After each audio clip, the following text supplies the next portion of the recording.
Muy buenas a todos los seguidores de For Atletismo. Tenemos la Hoka One Bondi 7 para analizar, o la más conocida como la Bondi en España. Esta zapatilla fue la segunda Hoka que salió al mercado. Es una mítica, es un referente dentro del mundillo del maximalismo. Su nombre proviene de la playa más famosa que hay en Australia. Es un referente para todos los surfistas.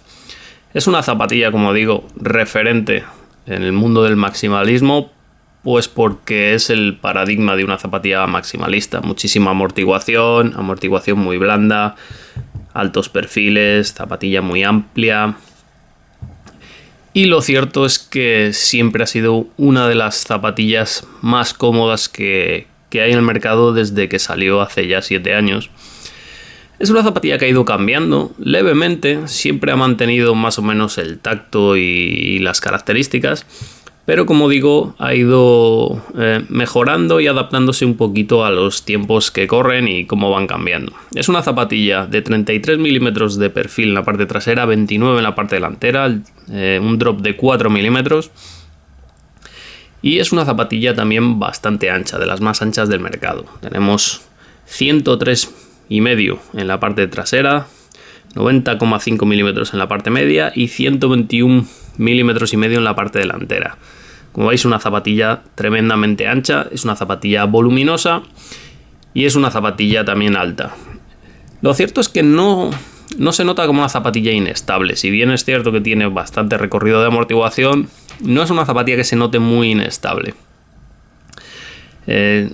Sí es cierto que la gente que tenga muchas molestias en el tobillo, que tienda a torcérselo, etcétera, etcétera, no creo que tenga problemas con la Bondi, pero serían los únicos a los que les diría pruébatela, porque aunque es bastante estable, pues en situaciones extremas como la que puede sufrir este tipo de corredores, pues siempre es mejor una zapatilla un poquito más firme de amortiguación.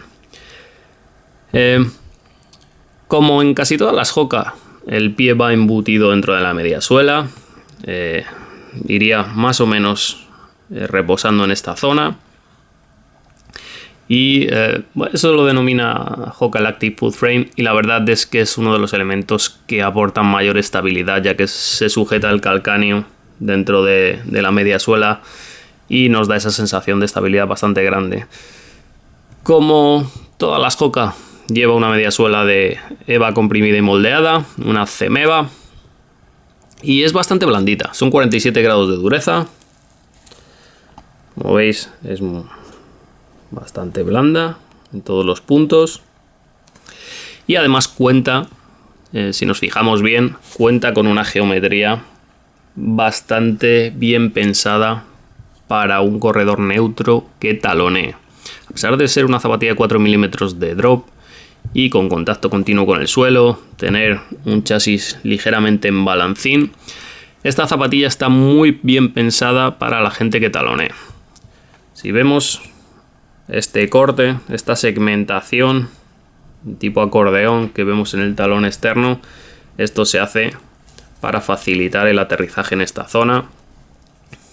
Y en la parte interna no tenemos esos surcos, sino que tenemos así como unos elementos estructurales que evitan que haya mucho recorrido en esta zona. Básicamente una modularización, lo que llamaríamos antes una modularización del talón, pero en una geometría de acordeón. Lo cierto es que es una zapatilla que funciona muy bien aterricemos de medio pie o aterricemos de talón. A diferencia de la Clifton, por ejemplo, es una zapatilla donde el arco se nota menos. Es un arco que se nota, como en todas las Hoka, porque tiene digamos una geometría que se enfoca en el medio pie, pero no es una zapatilla donde el arco vaya a molestar mucho. Además, es una zapatilla con un tacto blandito y que se puede llevar perfectamente si aterrizamos de talón. Es particularmente una de mis 2 o 3 zapatillas top para caminar. La Bondi, quizá la Glide Ride de Asics, son zapatillas tremendamente cómodas que facilitan la postura un poquito más erguida del cuerpo, a pesar de entrar de talón como se hace caminando, y que nos pide muy poquito esfuerzo, son muy cómodas en el pie. Es una de esas zapatillas que siempre recomendaría a cualquier gente que salga a correr a ritmos muy lentos, rodajes regenerativos. Y como digo, mucha de esta gente, especialmente gente de más edad que tiende a salir a caminar todos los días, es una zapatilla perfecta para eso.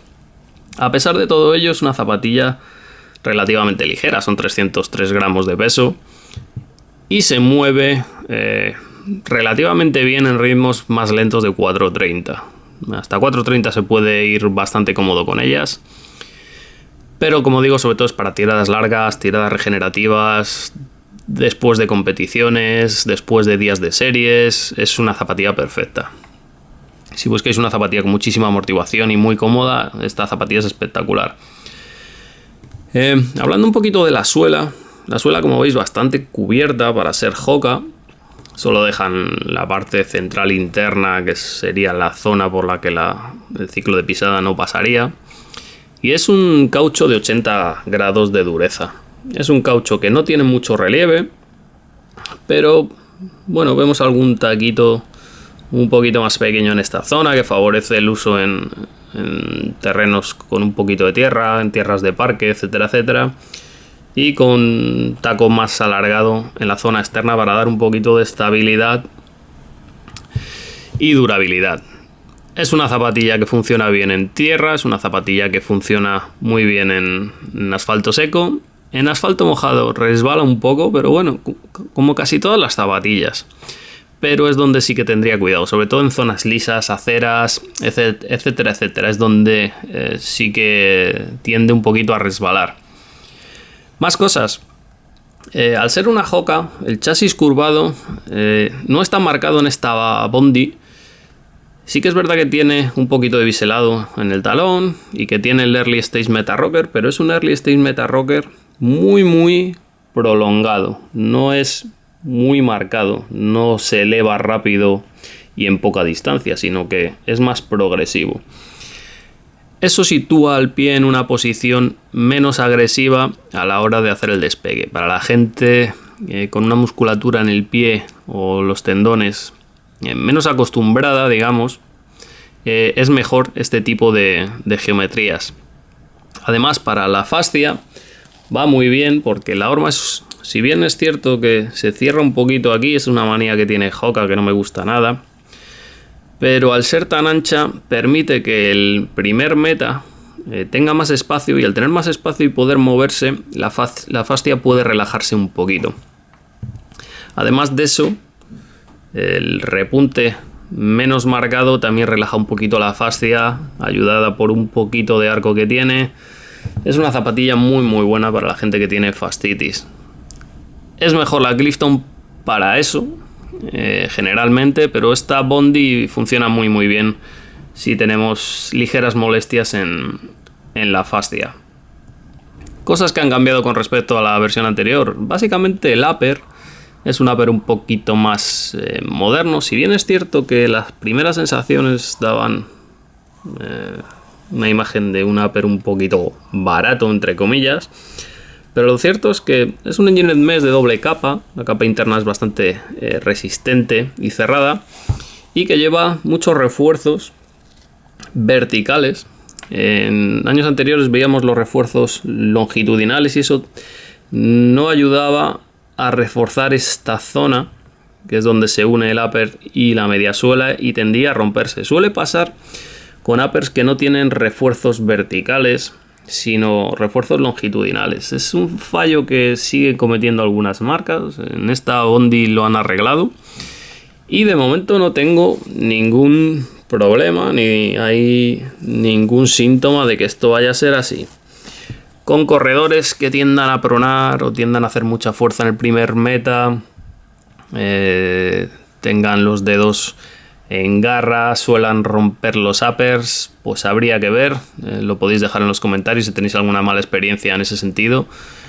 Pero yo, que no suelo romper las zapatillas, no he tenido ningún problema en ese sentido, y viendo los refuerzos verticales me da bastante más seguridad que versiones anteriores. Pero como es uno de los pequeños fallos que ha tenido la Bondi antiguamente, pues es algo a lo que estar atento. Así que os agradecería que en los comentarios, si tenéis alguna mala experiencia con este modelo, la 7, en ese sentido lo dejéis reflejado. Más cosas que han cambiado: refuerzos en toda la zona del agujero auxiliar de los cordones, las ojeteras superiores. Esto se hace para que al aterrizar, como digo, es una zapatilla, no es que favorezca, pero funciona muy bien aterrizando de talón. Cuando aterrizamos de talón, esta zona tiende a abrirse y se puede perder un poquito de ajuste en el tobillo, incluso un poquito de estabilidad en el tobillo, y estas tiras termoselladas tienden a ayudar a mejorar el ajuste constante, incluso en la deformación en el aterrizaje. Un tirador trasero que siempre es de agradecer, especialmente porque la Bondi es una de esas zapatillas, digamos, tapadas, pero que es una muy buena zapatilla de competición en Ironman. Es una de las más utilizadas por la gente popular que hace Ironman, digamos, de más lento de 13 horas. Porque, aunque es una zapatilla un poquito calurosa, no está mal ventilada, pero al tener tanta espuma debajo del pie y tener tanto recorrido y ser tan blandita, genera calor, y es difícil que tras muchas horas haciendo deporte con una ventilación adecuada pero no súper extrema, pues se genera un poquito de calor internamente. Pero a pesar de eso, es una de esas zapatillas que cuando vas muy castigado te la pones en los pies y da gusto correr con ellas. También se han cambiado los acolchados en la zona interna. No son súper lujosos, pero están bastante bien, son bastante duraderos, transpiran bien, tienen una lengüeta confortable, un poco gruesa pero no demasiado. Así que todo va acorde con lo que es una zapatilla maximalista. Sí que es cierto que los cordones no son especialmente buenos, pero por ejemplo tienen un enganche central inferior que siempre va bien para poder ajustarnos o customizar la lazada. Por ejemplo, si tenemos el pie un poquito ancho, podemos liberar este agujero y dejar un poquito más de espacio. Son detalles que siempre se agradecen en una zapatilla. Es una zapatilla que va bien para plantilleros. Tiene 5 milímetros de grosor la plantilla. Es una plantilla Ortholite X40. De mucha calidad, como todas las plantillas X40 de Ortholite. 25 gramos, no pesa mucho. Es otro de los puntos buenos. Y, como veis, un Strobel Bore perforado. Eso va muy bien, como digo, en Ironman. No es que sea una zapatilla para triatlón de larga distancia, ni mucho menos específica, pero es muy utilizada. Y yo la verdad es que siempre he querido hacer un Ironman y andaría alrededor de 12 horas o así. Y sin duda sería una de las zapatillas que valoraría, porque mis piernas llegarían muy castigadas a esa zona del maratón, y es lo que le pasa a mucha gente. Es una zapatilla ideal para ir extremadamente cómodo si queréis correr a ritmos lentos. Tenéis más datos en la prueba escrita y hasta un próximo vídeo.